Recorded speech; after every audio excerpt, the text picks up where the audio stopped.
think the hardest part is going to be going through job applications and hoping there's an opportunity to showcase, and then hoping that someone else on the other side is going to see that and get it.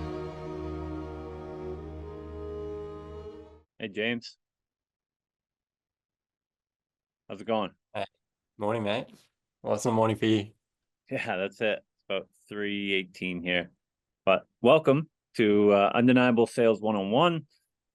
Just to get this out of the way, my hopes in doing these coaching sessions is I've done mentorship now for about 4 years. And although it's very intimate, I can only work with so many people at a time. So this is my hopes in reaching a larger audience and kind of showcasing what I feel is lacking in this industry, which is personalized advice, not just cookie cutter strategies. And then hopefully inspiring someone who is maybe going through similar challenges as you. So, how it works, you'll share one main challenge, topic, situation, anything that you want to discuss. And for about 15 minutes or so, I will give you whatever guidance and support I can provide. How's that sound? Sounds great, mate. Thank you. Awesome. Appreciate the opportunity. Of course.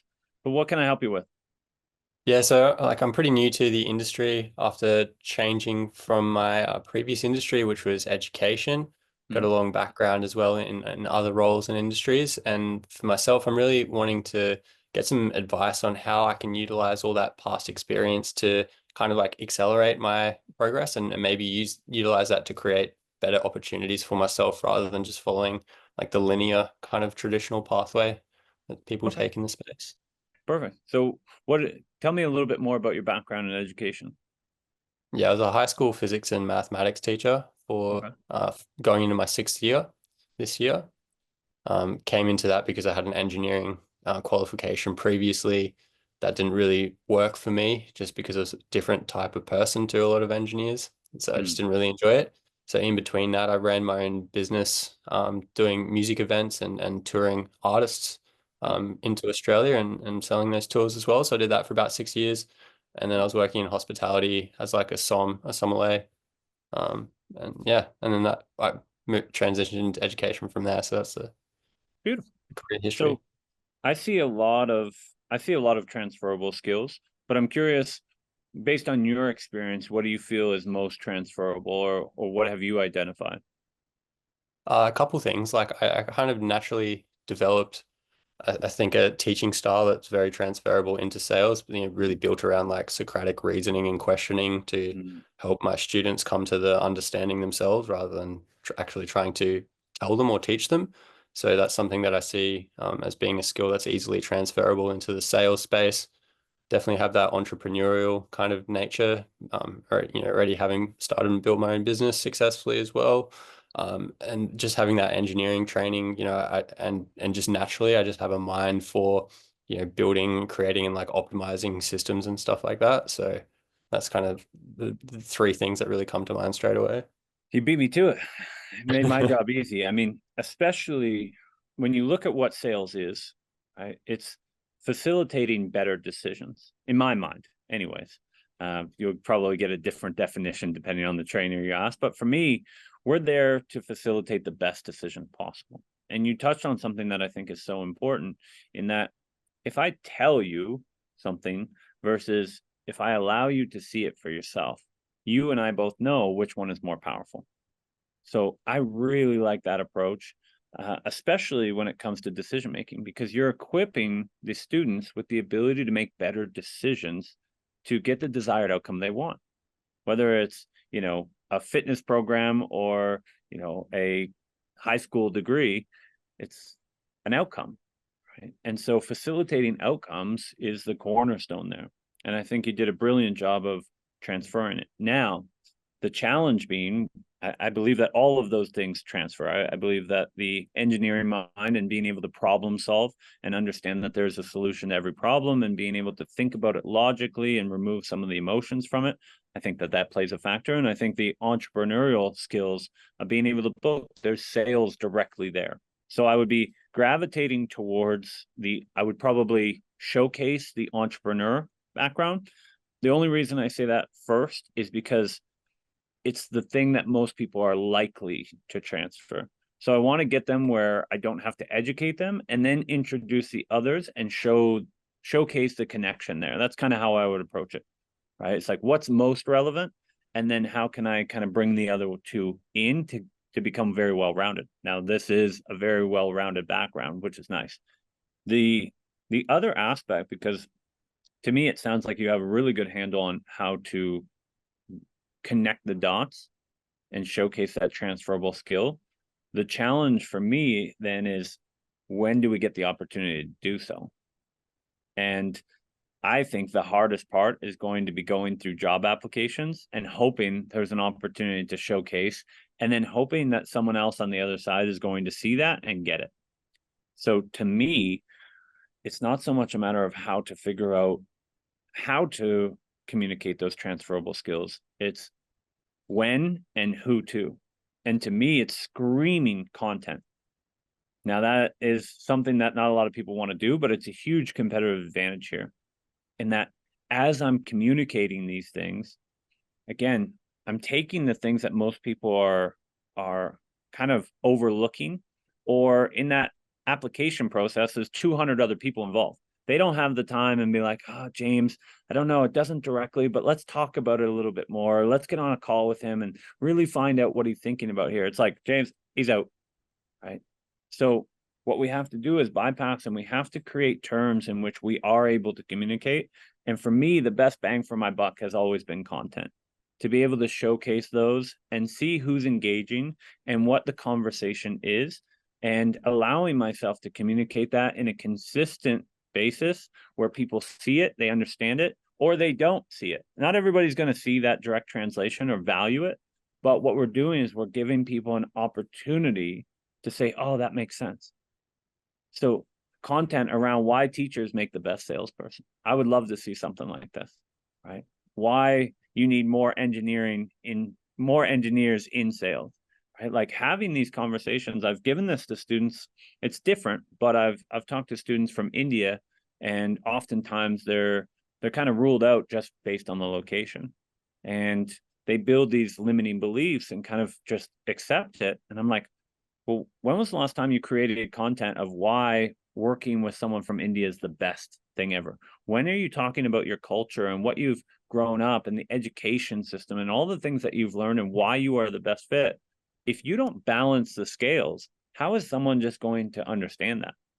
So what I would say is, if my advice would be moving towards content and comments and getting those messages out there so that it gives people a chance to really kind of plant those seeds and start developing that understanding. Yeah, it's funny you say that, because the challenge is definitely the challenge that I identified, is in terms of just getting in front of the right people at the right time to be able to have the kinds of conversations where I know I can communicate that effectively. Right. And then I've already started making content because I just, I knew that it would be something useful for me, for obviously that reason, but also for me to just be able to really like consolidate my ideas and work on expressing and communicating them effectively as well. But I haven't done anything yet as far as like, looking at my background and how that can, really work in sales. So that's something interesting that I'll start storyboarding some ideas out for and see what I Absolutely. can come up with. Absolutely. And then I would take it one step further and also look for the principles in other people. This was something. So when I started out, it was like I sold very differently than most people. I'm not your typical kind of bro sales approach. I like the human psychology aspect and philosophy and transformation side. And I really took kind of a personal development approach to sales. And so what I started doing was, yes, started creating more content, talking about my vision and my values and how I approach things. But what I started to do also was look for people who either were exercising some of those experiences, or, like we talked about, the teaching aspect.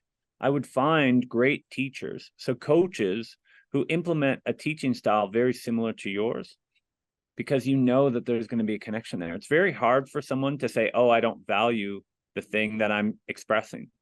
Right. And so that would be another kind of bridging the gap approach, is like, look for the people. I know there's certain business owners that came from an engineering background, or there's certain business owners that are really great teachers and they're able to take these complex ideas and simplify them.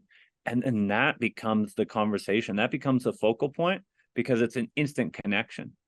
Hey, James, I just wanted to reach out. Like, I watched your video on this, and I was just blown away at how you were able to take these complex ideas and break them down into such a, easy to understand and implement process.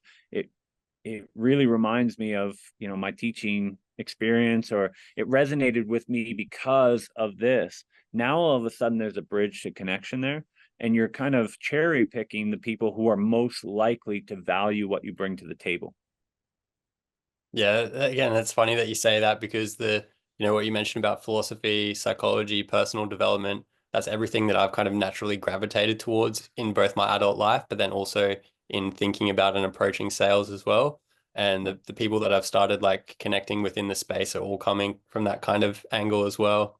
Exactly. And then again, like what you say about, like demonstrating how I can take complex ideas and simplify them. That's everything that I've been trying to do anyway. And it's really just, like you said, finding the people that will resonate with that and starting to get that in front of them for sure. Absolutely. And if nothing else, they'll resonate with the support. Right? People want to be acknowledged for those things.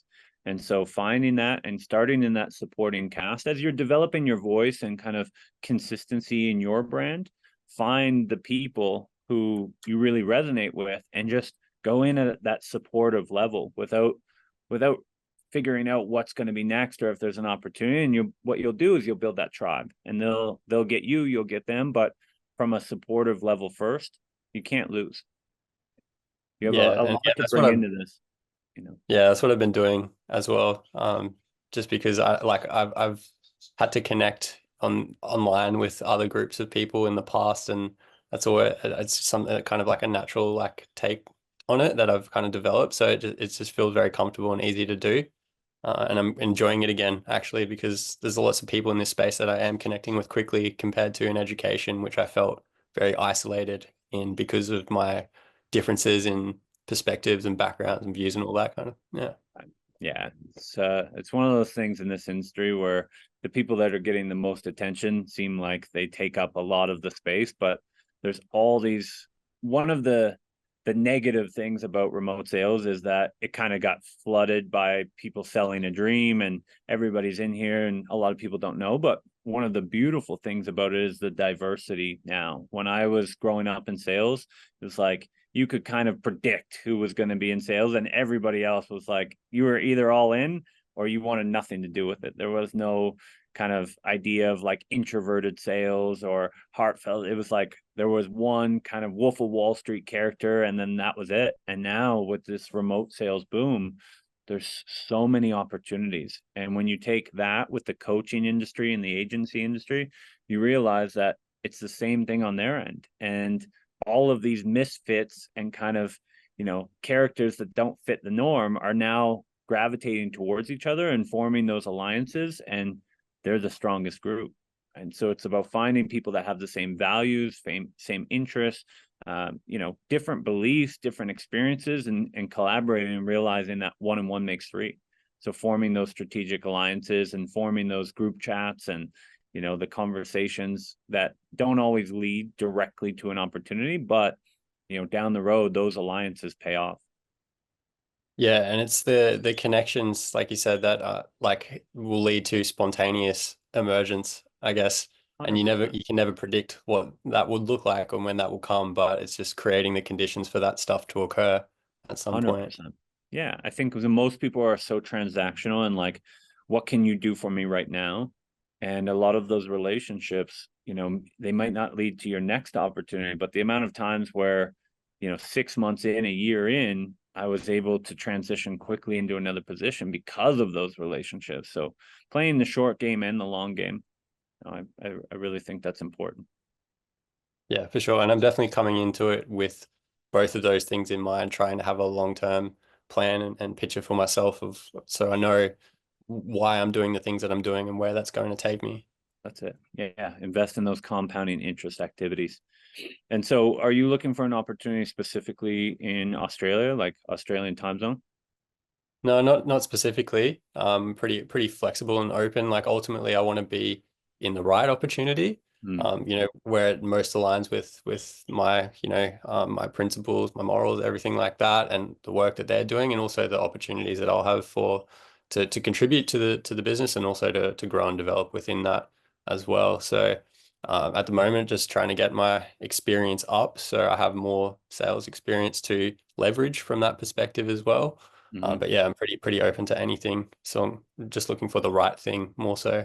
Beautiful, beautiful. So I guess the one thing I'll leave you with then is something just around positioning and in communicating. And it's a small thing, but it makes a huge difference. So I notice that oftentimes people will say things like, I can only work these hours, or I can only work part-time, or I can only do this, or I can't do that. And even though it's like, even though it's not a negative, it communicates like a negative, right? Like, we've only spent 15 minutes together here, but there's probably not any part of you that's like, well, why didn't he offer 2 hours? It's valuable, right? Yeah. And it's the intention. So I think one opportunity that we've really had in some of our Australian closers having a lot of success is how they can position it as the greatest advantage. And I'll give you the example, and then you kind of figure out how to place that. But one example would be, I can only work part-time, transitions to, James, the good thing about what I do is I tend to work a lot of the hours that your salespeople don't want to work. So I'm more of kind of a late evening weekend guy. So what that does for you is it allows maximum coverage on your calendar. And then that way you don't have to kind of force your team to take up those hours they don't want to work, whether they have a family or whatever.